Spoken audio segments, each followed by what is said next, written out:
Hi everybody, welcome to my channel. This is Arash from the YouTube channel English with Arash. In this video, I'm going to tell you how to actually improve your listening skill. This is not going to happen overnight. It takes a few months, but I will show you the path and I'll give you tips and my own suggestions on how to actually learn it better and a little bit faster and more efficiently. And so all these courses that I want to tell you are for free. They're all on my channel. If you just go to the playlists, you can see these courses. I got listening courses for basic level, elementary level, and also pre-intermediate. If you want advanced courses, I also have them, but they're mostly on my Telegram. Anyway, so let me explain that in Farsi too. سلام بچه‌ها، خوش اومدین به کانال من آرش هستم از کانال انگلیش وید آرش. قراره که بهتون بگم چجوری لیسنینگتون رو واقعا خوب کنید. ببینید لیسنینگ چیزی نیست که یکی دو روزه خوب بشه، ولی شدنیه. یعنی شما میتونید توی حداقل 3-4 ماه یا 5-6 ماه انقدر وقت داشته باشید که گوش کنید. با این کورسای من جلو برید که همش هم رایگان هست، تو یوتیوب تو پلیلیست هم هست. تو یوتیوب برید قسمت پلیلیست میبینید، میتونید این رو انجام بدید. حالا تو این ویدیو میخوام بهتون راهش رو بگم، تکنیک هایی که میتونید استفاده کنید رو بگم. البته کاملا مشخص هسته، ولی حالا باز یه ویدیو اینتروداکشنی باشه خوبه. حالا به فارسی میگم، به انگلیسی هم میگم. اولش رو کلا میخوام به انگلیسی بگم برای همه. شما مگه انگلیسیتون خوب هست تقریبا میتونید متوجه بشید. آخرش هم فارسیش هم میگم. So this video is going to be in English and Farsi. If you just want to listen to the Farsi part, you can just click on the timestamp and go to the Farsi part. But even if you're Persian and your English is not bad, try to listen to me. This is a good listening practice itself. Alright, so I'm going to introduce my listening courses that you can see the books. These books are called Tactics for Listening, 3rd edition. They have 3 different levels: basic, developing, and expanding. So I'm going to be talking about my courses in this video that you can use to actually improve your listening. We will cover the target audience, who this course is good for, structure of a unit in these books and in these courses, the accent that is used in the book, my recommendations to you before starting the course, and how to study the course more efficiently. Finally, I will tell you what to do after the end of the course. Alright, so let's start with our target audience. These courses are good for people, as you can see from the names, listening. So it's good for your listening skills. If you are interested in improving your listening skills, then you have just come to the right channel, because this channel is absolutely, like, it's got many lessons for listening for free. All these 3 books have been taught completely, and all of them are available on my playlist. Go check them out. So as you can see, we have 3 books. The one on the left is Tactics for Listening Basic. You see it here. It's the green one. It's for absolute beginner, A1 level. The next book, which is red, is A2, called Developing, and this is good for elementary students. And the hardest book in this series is the one that is kind of blue, dark blue, and it's for B1 students. The name is Expanding. All of them are 3rd edition.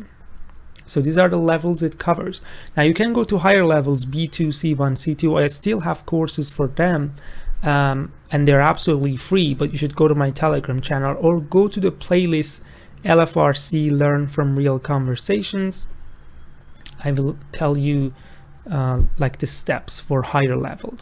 Anyway, each of these books have 24 units, and there are a few tests after those 24 units. I have taught 24 units completely, but I have left the tests to you. So they are for you, for your own further practice. We'll talk about it when we get there. Let's talk about the structure of a unit. Alright, each unit has 5 parts: warm up, getting ready, listening 1, 2, 3, and conversation corner. I'm going to briefly go through all of these and give you a little like explanation on what these things really are. So getting ready part is the part that tells you the topic of the lesson, the topic that is going to be like clearly visible throughout all the parts of the units. And it also presents key vocabulary words that you need for the tasks. Of course, there are a lot of vocabulary words in each lesson, but just a few of them are here. So you can take a look at unit 1 here. It says the weekend. So that's the topic, the weekend. And here you see some words. What did you do last weekend? I went to a movie. I went to the gym. I played a sport. So you see, it kind of just exposes you to the new words and the topic, which is essential before starting the unit. So that's the first part, which is the getting ready part. Now, the next part is listening 1. Listening 1 is a short warm-up listening. It only has one part. Other listening parts have 2 parts, okay? Other listening sections. Listening 1 is just very short, and as you can see in the picture, it only has one part and one audio file. Listening number 2 has 2 parts, so it's a long listening exercise, but the audio file is again one audio file, okay? You need to listen to the same audio or to the same listening file twice and answer different kinds of questions. As you can see on the left, you should just answer and write a check mark in some of these squares. But then for task 2, again, you listen to the same audio file, but you just answer more detailed questions, right? Like you go a little bit deeper.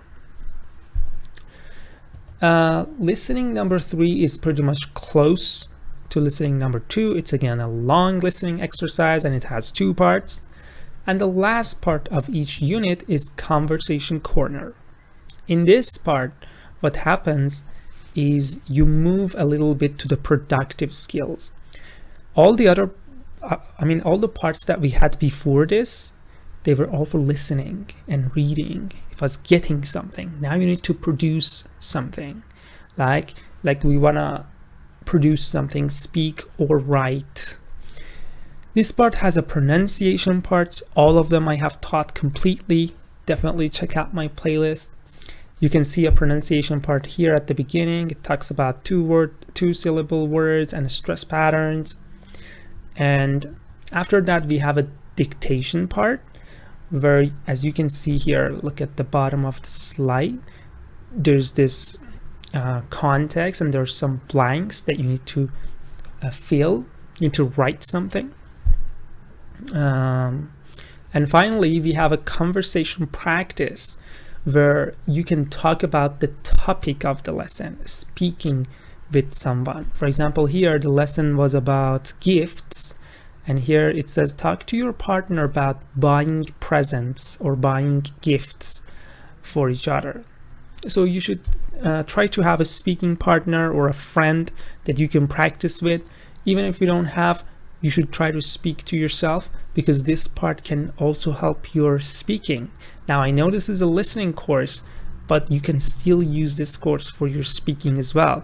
I'll give you more details as we move forward, but that was just what I wanted to tell you here.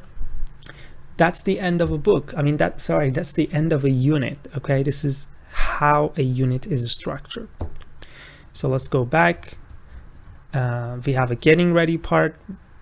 We have a listening 1, which is short. Listening 2 and 3 are long. Conversation corner, it's about conversation, it's about writing. It kind of makes you a little bit active, right? The previous parts are just like for receiving, it's receptive skills, but the last part is productive, producing something. Okay, so let's talk about the accent that is used in this book. It's mostly Americans, okay? So most of the accent that you listen to, it's all American. However, you may sometimes, not even sometimes, rarely hear some other accents like British, Australian, even some Asian accents, very few times. but it's mostly Americans. People ask me, is it useful for IELTS? Yes, I know IELTS uses like British accent, but remember, these listening courses are like for your listening skill. Like you want to improve your listening. The accent is not something important. If you listen to British accent for 2 days or 3 days, you will get used to it. But if your listening is bad, whatever accent you listen to, you don't get it because your brain is not ready to process information that is being spoken in a timely manner, right? So remember, first try to improve your listening and then focus on the accent part, okay? So listening skill is something you need to improve regardless of the accent, because you can get used to any accent after you become good at listening. So yes, you can use these lessons for IELTS. This is gonna form the basis of your language listening skill. Here are the recommendations that I have for you. Please buy the book and the CD, and also download the PDF format of the book online. If you can, in Iran it's possible. I don't know where you live. You can search, because the PDF format has some parts that the main book doesn't have. I don't know, this is what I have experienced, but try to have both. And you can also download the teacher's book, it's available, and choose a friend to study with. Yes, definitely, if you can find a friend, that's great, because it's boring to study alone. You can tell your friends, hey, Saturday we're going to study Unit 1. Please study that. I will study too, and we will talk about it. So having a friend is important, but it's optional. So there are different websites that you can buy. Here I have chosen the website Kitabland. It's in Iran. You can definitely go on Amazon or any other website that sells books and has delivery, so you can order the books. For downloading, we have this this site is languagecenter.ir. Again, it's in Iran.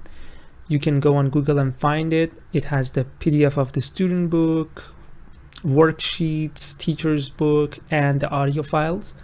Definitely go download them as well, because we will need them. And here is what I recommend, like the schedule that you can have. I recommend having 2 lessons per week. So look at here, like this is day 1, you study Unit 1.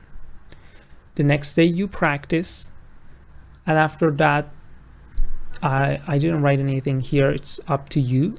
And the day after that, like 3 days after Unit 1, I want you to study Unit 2. And then the following day you can practice it. Now you might have a little time, so you can have 1 unit per week, or you might have a lot of free time. You can choose to have up to 3 units per week. This is just like the normal and most common program. And each unit is usually 2 videos. For example, look at here, this is the basic level. This is Unit 1, pages 2-3. The next video is Unit 1, pages 4-5. And video number 3 is Unit 2. So when I say watch Unit 1, it means watch 2 videos that cover Unit 1. Or whatever number of videos that cover Unit 1. I have exactly written those things down, both on the cover, like on the thumbnail, and also in the description of the videos. So this is the program that I recommend. And what I mean by practice, I will tell you, but watching the videos is not hard. You just watch the video on my YouTube playlist, and then you look at the book and you write the answers in your book as well. Now, how to study more efficiently? Here's what I say. Imagine you want to study Unit 1. I want you to first open the book and look at the pictures. Okay, like look at the words. Just try to get into the context and get a feel for the unit and what the unit is about. You can spend 2 or 3 minutes on it. Just go through the unit, for example, Unit 1, look at the pictures, look at the text, look at a few words to just warm up. The next part is go on my YouTube channel playlist and watch that video. Usually 2 videos. If you want to study Unit 1, there are usually 2 videos for it. And also when you're watching the videos, don't watch them passively, try to watch them actively, okay? Actively take notes, actively write anything that I'm explaining you think is important. Also try to answer the questions in the book that I told you to buy. Some parts are hard. You can turn on YouTube subtitles like closed captions, but remember to turn it off after that, okay? We don't want closed captions to be on. Remember, this is a listening course. It should improve your listening, not your reading. So do not turn on the closed caption unless it's really hard and you need to. For an exact audio script, you can go to the end of the book or the PDF of the teacher's book that I told you to download, and you can see these audio scripts that are absolutely exact. Of course, YouTube closed caption is also quite exact, but if there are parts where you doubt, you can definitely refer to this part. So when you finish the unit, I mean you looked at the unit, you warmed up, and then you listened to my videos, you're done with the unit. I want you to go to the end of your book or the end of the PDF. One of them has this part where it has the vocabulary for each unit. For example, Unit 1, it's about the weekend, and these are the vocabulary words that you see. Unit 3 is about neighbors, and these are the vocabulary words. Unit 4 is about celebration. You see we have anniversary, barbecue, bring, buffet, candles, chocolate, cute, delicious. So I want you to go to this part, and if you studied Unit 1, for example, look at all the vocabulary words of Unit 1. Try to go over them, try to review them, look at a few sentences in dictionary. After that, I want you to go to the worksheet. So if you studied Unit 1, go to the worksheet of Unit 1. Now, worksheet is probably at the end of your book or in the middle. You can also find it on the PDF that I told you to download. This is a great opportunity for you to practice the vocabulary words that you have learned. As you can see, here is a question. You should read the descriptions and write them here. It's like a chart, like a crossword puzzle. Yes, it's a good opportunity for you to practice those vocabulary words. Finally, the last stage or step is to speak. You should speak about the topic of the unit. You can speak to yourself and record your voice, or you can speak with a friend or a speaking partner that I told you to find. That's it. For example, Unit 1 or 2, whatever, it says talk to your partner about gifts and presents. Talk to your partner, ask him, hey, what is your favorite gift? Or what is a gift that you really like to get? Or do you usually buy gifts? Or do you just pay money? Or I don't know. You can ask different questions and talk about gifts. If you are embarrassed or stressed, talk to yourself, record your voice and send it to your friend. Or send it to a teacher that you have who can correct it for you. Again, this part is not necessary because these courses are listening courses, not speaking courses. I'm just telling you this as a tip that you can use if you simultaneously want to improve your speaking, right? So these tips can really help you. And when you finish Unit 24, which is the last unit, the videos are all uploaded on my channel. You can go to the test part. This part I have not covered. I have left it to you. It's for you. You can practice more. Exactly after Unit 24, we have these tests that you can practice and test your understanding. And then this is the end of the book. Now, what do you want to do after the course is done or finished? It's simple. From A1, you go to A2. From A2, you go to B1. And if you really finish Tactics for Listening Expanding, which is B1, you should go to B2, C1, and C2. And these are my LFRC. lessons or learn from real conversation course. You can see a picture of all my courses here. A1 on the left top, A2 top right, B1 bottom left, high levels bottom right. So you can find this course too on my playlists. There are a few of them, but if you want the complete lessons that are 30 lessons, you should go to my Telegram channel, which is in the about part on my YouTube profile. And that's it. Thank you very much for your attention. Now I'm going to explain all those things in Farsi as well. So let's start. خب بچه بریم فارسیش هم اینا رو بگم. 20 دقیقه طول کشید انگلیسیش. حالا امیدوارم البته شما اگه انگلیسیش هم گوش کرده باشین خیلی متوجه شده باشین کافیه ها، ولی حالا فارسیش هم یه بار میگم. ببینید من می‌خواستم تو این ویدیو به شما بگم چجوری لیسنینگتون رو قوی کنید، ولی واقعا خیلی تکنیک خاصی نداره. شما واقعا باید کورس برید، یعنی باید کورس‌های کامل بخونید. این کتاب‌های معروف تاکتیکس فور لیسنینگ رو که من رایگان درس دادم تو پلیلیست‌های یوتیوب هم هست و بخونید. هر کدوم 24 تا درسه. خب اگه وقت دارین، وقت آزاد دارید، هفته 1 درس، 2 درس، 3 درس اینا رو بخونید که شما لیسنینگتون قوی میشه. الکی لیسنینگ یه شبه قوی نمیشه. برای همین من میخوام اینجا دوره های لیسنینگ رو توضیح بدم که رایگان هم هستن، میتونید تو یوتیوب استفاده کنید و واقعا لیسنینگتون رو میتونید قوی کنید، چون اینا رو من خیلی کامل درس دادم و خیلی هم فارسی توش حرف نزدم. بنابراین خیلی اکسپوژر خوبیه. شما خیلی به انگلیسی گوش میدید، نیتیو ها رو گوش میدید، صدای منو گوش میدید. توضیحات من اکثرا به انگلیسیه که خیلی خوبه برای اینکه شما تو محیط باشی و واقعا یاد بگیری. خب ما میخوایم چه چیزایی رو بگیم؟ من میخوام بگم این کتاب، این دوره برای چه کسیه، تارگت آدینس رو بگم. بعد ساختار یک یونیت رو میخوام توضیح بدم. یه درس از چه چیزایی تشکیل شده، لهجه‌ای که تو کتاب استفاده شده چیه، پیشنهادات من قبل از شروع چیه، چه چیزایی رو بخرید قبل از شروع، چجوری بهتر درس‌ها رو بخونید و چی کار کنید بعد از اینکه کورس تمام شد. خب ببینید کتابا رو نگاه کنید. A2 A1 B1 A1 که همین سبزه هست سمت چپ، بیسیکه، یعنی بیسیک لرنر هستن. A2 حالا elementary هن، خب یه ذره بهترن، یه ذره یعنی سطحشون بالاتره. B1 خب پیش متوسطه. اسم این کتاب رو هم دقت کنید. A1 کتاب بیسیک هست، A2 developing هست، B1 هم expanding هست. هر کتاب 24 تا هم درس داره. خب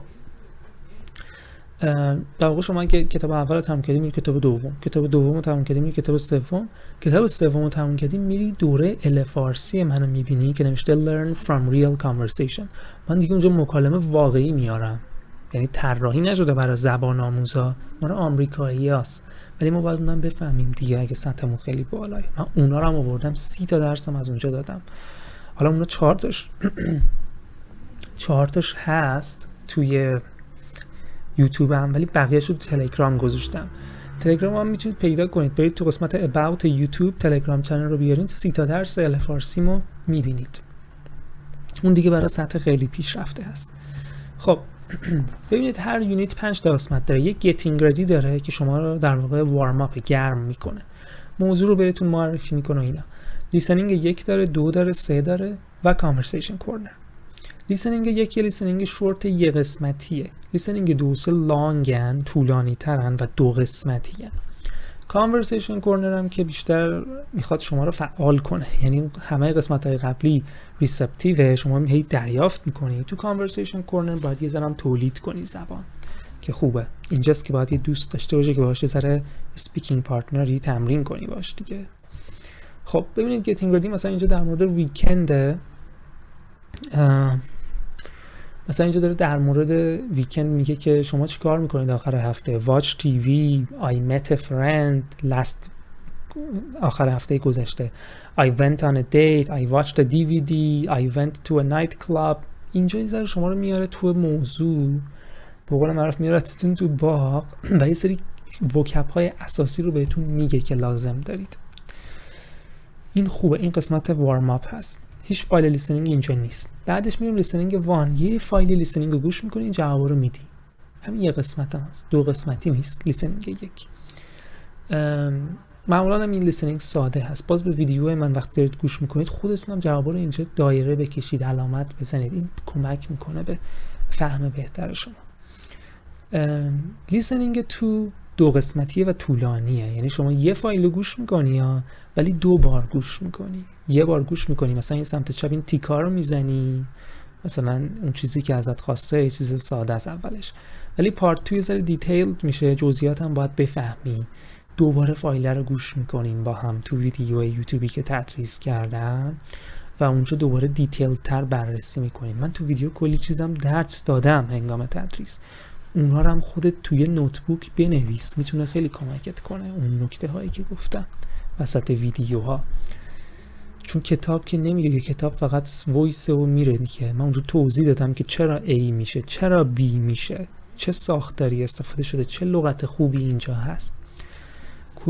کلی درس هست. مثلا بیشتر از 50-60 ساعت درس فقط مثلا توی یک کتاب هست.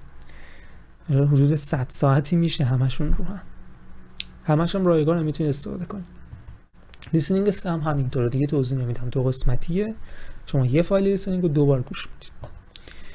قسمتی که گفتم conversation corner 3 قسمت داره خودش: pronunciation, dictation, conversation practice. pronunciation یه نکته تلفظیه که خیلی هم مهمه. من اونو همه رو توضیح دادم اول conversation corner. توضیح میدم که تلفظ اینا چجوریه، کدوم قسمت استرس هست، باید قوی تر تلفظ بشه، باید ضعیف تر تلفظ بشه و اینجور چیز. بعد قسمت بعدی دیکتیشنه که برای رایتینگتون خوبه. شما میخواین آیلتس مثلا بدین، رایتینگ مهمه دیگه. شما درست بنویسید، کلمه ها رو اسپلینگش رو درست بکنید. بعد جالبه این ترکیبی از پرونانسیشن هم هست، یعنی کسی میتونه این قسمت دیکتیشن رو خوب جا خالی ها رو پر کنه که اون درس قبلیش هست پرونانسیشن، اونم خوب فهمیده باشه. چون شما باید بری فایل لیسنینگ گوش کنید، جا خالی رو پر کنید دیگه، مثل آیلتس مثلا. شما باید پرونانسیشنش رو بفهمید که این جا خالی ها رو بتونید پر کنید. حالا خوبی ویدیوهای من اینه که من وقتی دارم درس میدم خودم تنها تو اینجا نشستم تو اتاقم درس میدم. اینا همه تدریسای لایو اینستاگرام بوده. اونجا کلی آدم، مثلا کلی آدم که نه 7-10 نفر تو لایو بودن، من اونا رو میدیدم. برای همین تدریسا خیلی قشنگتر شده. من اونجا پاز کردم، من سریع نمیخونم جوابم بخونم، من منتظر ریاکشن از آدینسم بودم، ببینم بچه‌ها کجا رو اشتباه دارن میگن تو لایو اینستا، اونا رو 2 بار پلی کنم، 3 بار پلی کنم، توضیح بدم. اینم یه چیزی بود که الان به ذهنم اومد. خب قسمت آخر ببینید کانورسیشن، میگه در مورد مثلا هدایا صحبت کنید، کادو، گیفت، پرزنت. این قسمت شما واقعا باید صحبت کنید.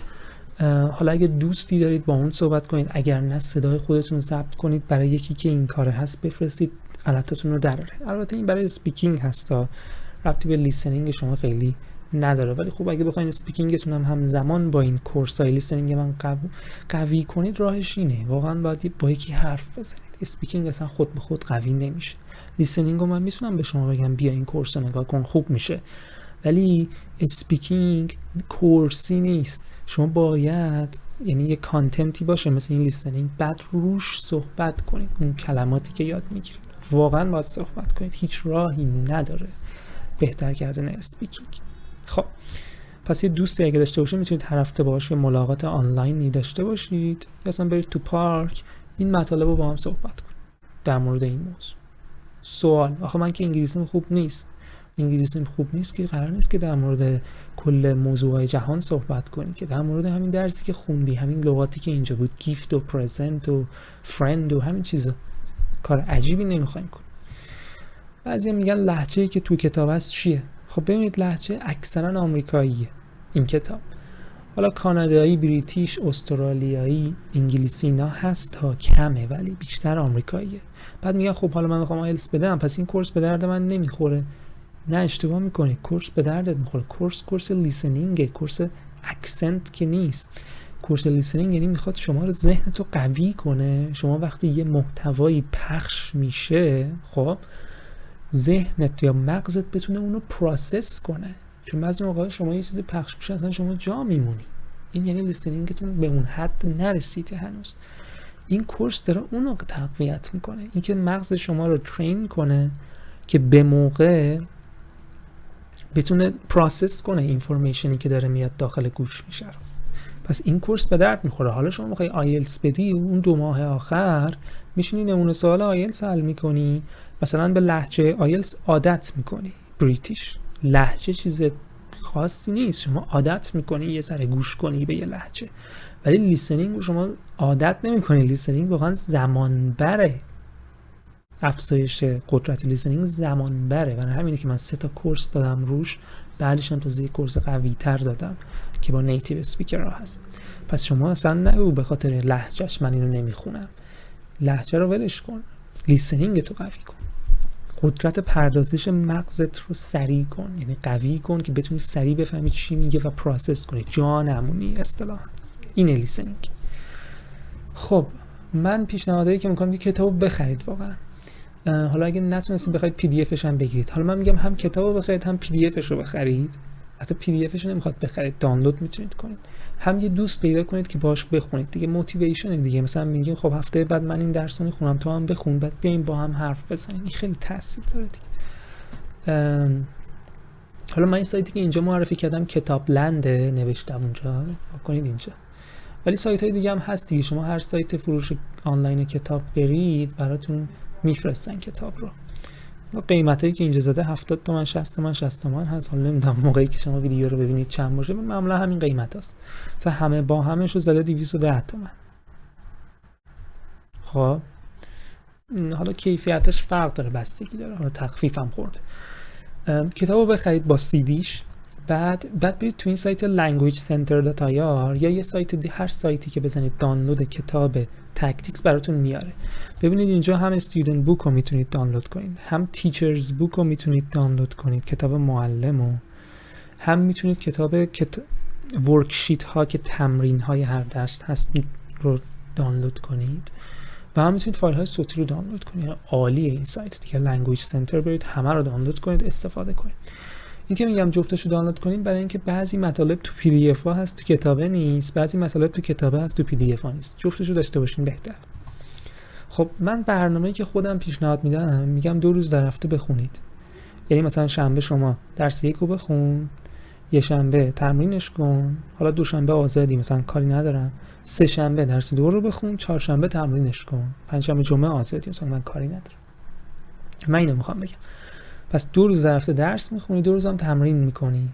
درس میخونی یعنی چی؟ یعنی مثلا درس 1 رو میخونی باید 2 تا ویدیو ببینی. یا معمولا من اینطوری، معمولا یعنی اکثر اوقات، بعضی موقع ممکنه تیکه تیکه باشه ویدیو، ولی اکثر مواقع من یه درس تو 2 تا ویدیو درس میدم. ویدیو اول 2 صفحه اول، ویدیو دوم 2 صفحه دوم.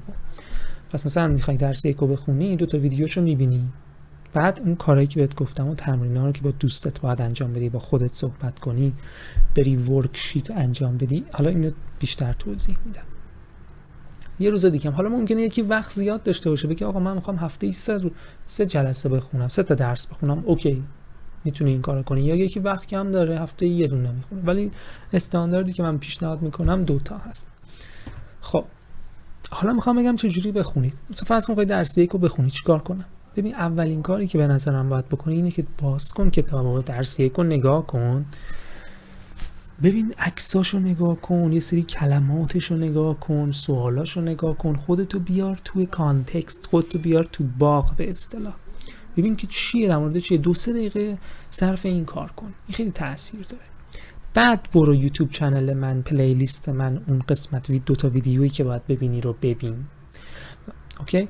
وقتی هم داری ویدیوها رو میبینی، سعی کن تو کتابی که خریدی با مداد بنویسی قبل از این، چون تو ویدیوها من سریع جوابو نمیدم که من آدینس جلومه دارم با یه کلاسی کار میکنم. مثلا میگم محمد گود، علی no it is not correct، پس پاز هست این وسط. یه کلاس کاملا ریتم نچرال و طبیعی در واقع داره و شما اصلا پرست نیستی، شما همون با بچه ها انگار داری کار میکنی. خودت هم جواباتو بنویس، منتظر من نشو، خودت جوابی که به نظرت درسته رو بزن تو کتاب.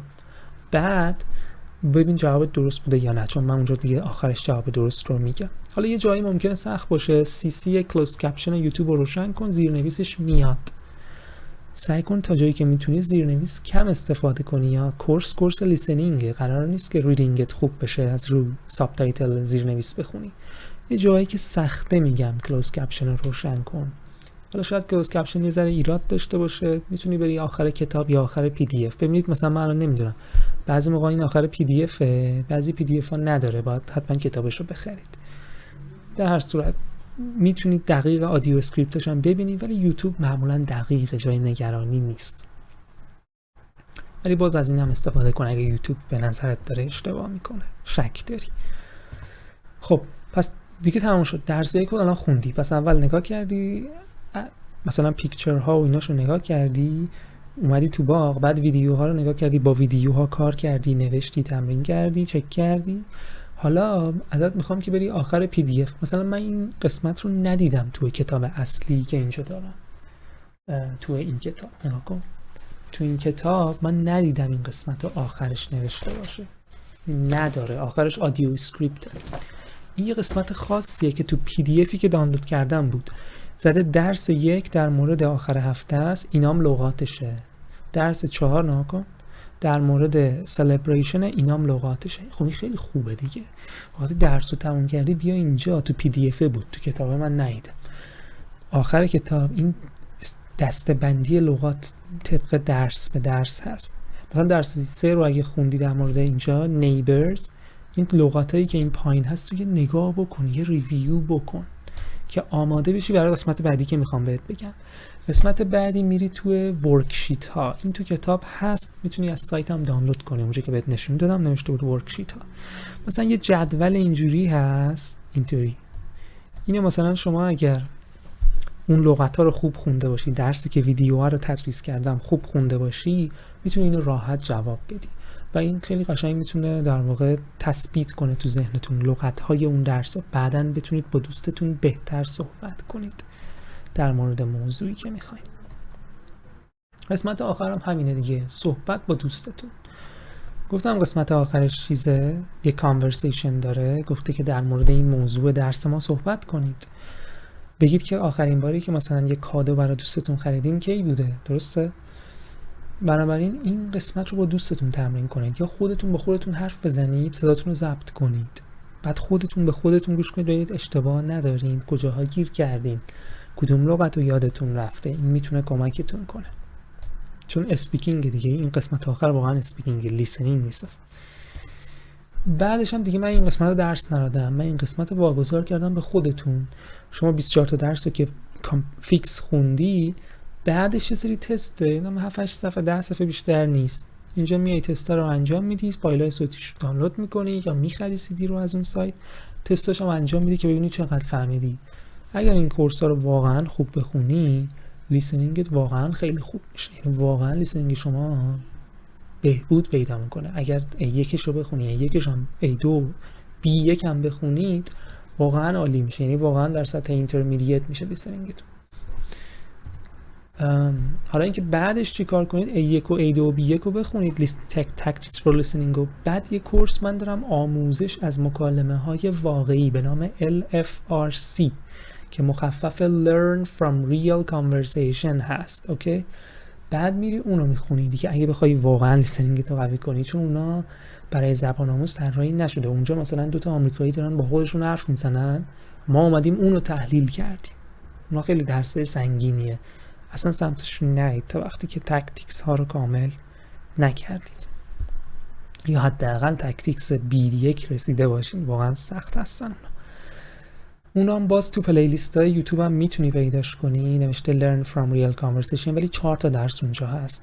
همه درس ها رو اونجا نمیتونم بزنم به خاطر اینکه کپی رایت میخوره دیگه، چون فقط من نیستم، ویدیوهای افراد مشهوری که دارن انگلیسی صحبت میکنن. بنابراین اونو من تو کانال تلگرامم گذاشتم. کانال تلگرامم هم میتونید برید دنبال کنی. الان 30 تا درس فارسی گذاشتم، فکر می‌کنم کافی باشه، شاید بعداً بیشترش هم بکنم. برو تو قسمت یوتیوب چنلم، قسمت about، تلگرام چنل رو فالو کن، اونجا همه ویدیوهای فارسی هست. منتها میگم اونا برای سطح پیشرفته است. این هم عکس کورس‌های لیسنینگ من هست. البته کورس پرونانسیشن دارم، ولی فعلا کورس های لیسنینگ هم ایناست. خیلی هم کامله دیگه. A1 داره، A2 داره، A1 پایه است، A2 حالا elementary. بعد اینجا نگاه کنید B1 داره که level expanding هست، عکس کتابا رو هم گذاشتم. ال فارسی هم دیگه B2 به بالاه، یعنی واقعا B2 هست، بیشتر اصلا C1 C2 هم هست، چون واقعا اونها سخت هستن. منتها ال فارسی رو اگه نگاه کنید من کتاب دیگه اینجا نذاشتم. چرا؟ چون کتابی نیست، من ویدیو یوتیوب برمی‌دارم، اونو تحلیل میکنم برای شما. این کورس خیلی سنگینه، بعضی درساش حتی تا 1 ساعت و 45 دقیقه من تدریس کردم. برای اینکه بخوای نکاتی که یه نیتیو اسپیکر داره 10 دقیقه حرف میزنه رو بگی، باید وقت بذاری. منم وقت گذاشتم اینا رو تدریس کردم، رایگانم هست. خب همین دیگه. ممنون از توجهتون. امیدوارم که این کورس‌ها به دردتون بخوره. اگه از این کورس‌ها استفاده می‌کنید تو یوتیوب من کامنت بذارید، بگید که نظراتتون چیه، بقیه هم بیان ببینن، به دوستاتون معرفی کنید، اونا هم بیان استفاده کنن. حالا من خودم هم این اینستاگرامم رو اگه فالو کنید، تو یوتیوب قسمت about پروفایل اینستاگرامم رو فالو کنید، من اونجا نظرات دانشجویان دوره رو میذارم، همه تعریف میکنن و واقعا خوبی دوره اینه که اولا ریتم کلاس نچرال هست. من تونتون درس نمیدم چون جلوم آدینسه، من میخوام از اونا ریسپانس بگیرم دیگه. یه انگار کلاس واقعی. خوبی دیگه اینه که من فارسی حرف نمیزنم، من شاید 10-20 تا کلمه فارسی حرف بزنم تو 40 دقیقه تدریس، ولی بقیهش انگلیسیه. این یعنی اکسپوژر بالا. این یعنی که شما اگه اولش هم بگی ای بابا سخته نمیفهمم چی میگه، بعد 4-5 جلسه یهو میبینی که داری میفهمی، اکسپوژرت بالاه، همش در معرض زبانی. این یکی دیگر از خوبی های این کورس های است. بسیار خوب، اگر دوست داشتین ویدیو رو لایک کنید، به دوستاتون معرفی کنید. امیدوارم که این کورس به دردتون بخوره. خداحافظ. خسته شدم، 42 دقیقه شد. 20 دقیقه انگلیسی توضیح دادم، 20 دقیقه فارسی. چرا 20 دقیقه انگلیسی توضیح دادم؟ چون میدونم این کورس به درد کسایی میخوره که فارسی هم بلد نیستن. حتما شما نباید فارسی بلد باشی این کورس رو استفاده کنید. شما ممکنه اصلا فارسی بلد نباشی و این کورس رو استفاده کنی و یاد بگیری. That's why I also said that in English, because this course is available for everyone. You can use it. Most of that is in English. Take care everyone. Goodbye.